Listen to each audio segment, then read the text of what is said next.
کون سے عمل کو عمل صالح کہا جاتا ہے اس کے بارے میں جو قرآن و سنت سے ہمیں معلوم ہوتا ہے کہ اس کے اندر 2 شرطیں پائی جانی چاہیے۔ نمبر 1، خالص اللہ کی رضا کے لیے ہو، اس میں کوئی ریاکاری، کوئی شرک کچھ نہ ہو، صرف ایک اللہ کی رضا کے لیے وہ عمل کیا جائے، اس کو عمل صالح کہتے ہیں۔ یہ پہلی شرط ہے۔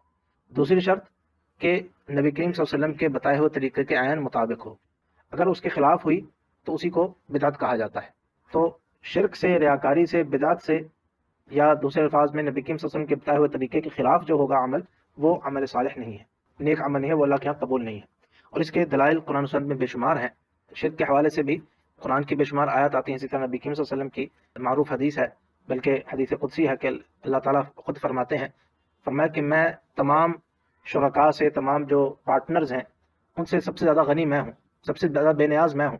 جس نے کوئی ایسا عمل کیا جس میں اس نے میرے ساتھ کسی اور کو شامل کر لیا، وہ شامل کرنا شرک بھی ہو سکتا ہے، وہ ریاکاری بھی ہو سکتی ہے، کچھ بھی ہو سکتا ہے، اور ریاکاری بھی شرک کی ایک قسم ہے، شرک اصغر کی ایک قسم ہے۔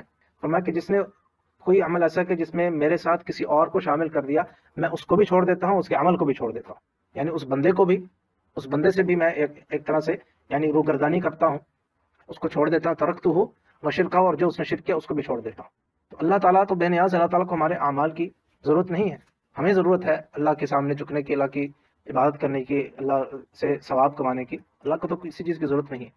تو شرک سے، ریاکاری سے جو عمل پاک ہوگا وہ اللہ کے ہاں قبول ہے، ورنہ قبول نہیں۔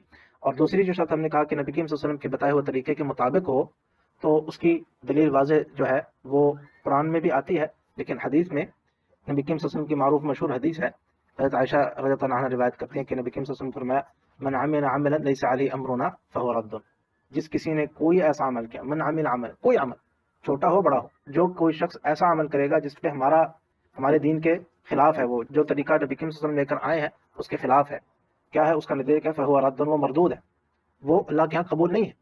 اور اس کی ہمارے استاد محترم ہیں وہ اکثر مثال دیا کرتے ہیں کہ یہ کرنسی نوٹ ہے، کوئی بھی کسی بھی ملک کا آپ لے لیجئے، یہ جو نوٹ ہے اس پہ جب تک جو یہاں کا مانیٹری اتھارٹی ہے، جو سینٹرل بینک ہے، جب تک اس کی مہر نہ ہو یا اس کے سائن نہ ہو، یہ نوٹ نہیں چل سکتا، چاہے یہ کتنا ہی اچھا ہو۔ اس سے آپ زیادہ اچھا نوٹ لے آئیں، اس سے بڑے سائز کا لے آئیں، زیادہ اچھی پرنٹنگ کا لے آئیں، پیپر کوالٹی بہترین کر دیں، زیادہ کلرز میں لے آئیں، سب کچھ کر لیں، لیکن وہ نوٹ نہیں چلے گا۔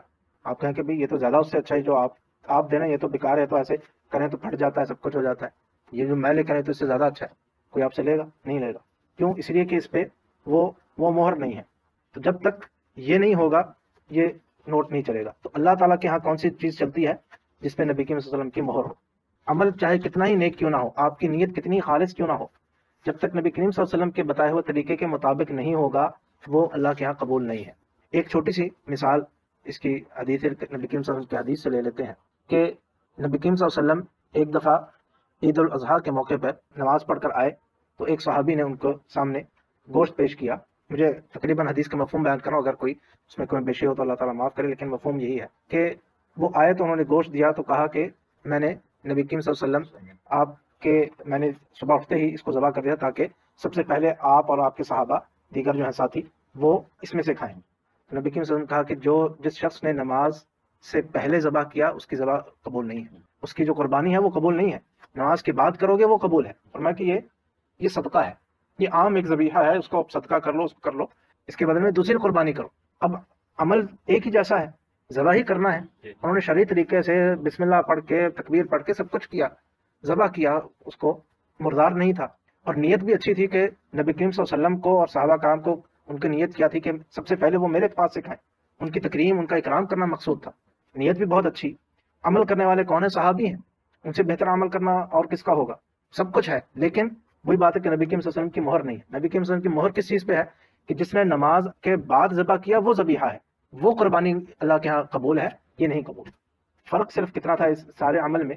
نبی کریم صلی اللہ علیہ وسلم کا جو بتایا ہوا طریقہ ہے اس کو فالو نہیں کیا، ورنہ ذبح بھی اسی طرح سے کیا اور نیت بھی سب کچھ ہے، باقی ہر چیز موجود ہے۔ تو اس لیے اس کے علاوہ اور بہت سارے اس کے دلائل ہیں۔ تو عمل صالح وہ ہے کہ جو نبی کریم صلی اللہ علیہ وسلم کے بتائے ہوئے طریقے کے مطابق ہو اور شرک اور ریاکاری سے پاک ہو۔ وآخر دعوانا الحمد للہ رب العالمین۔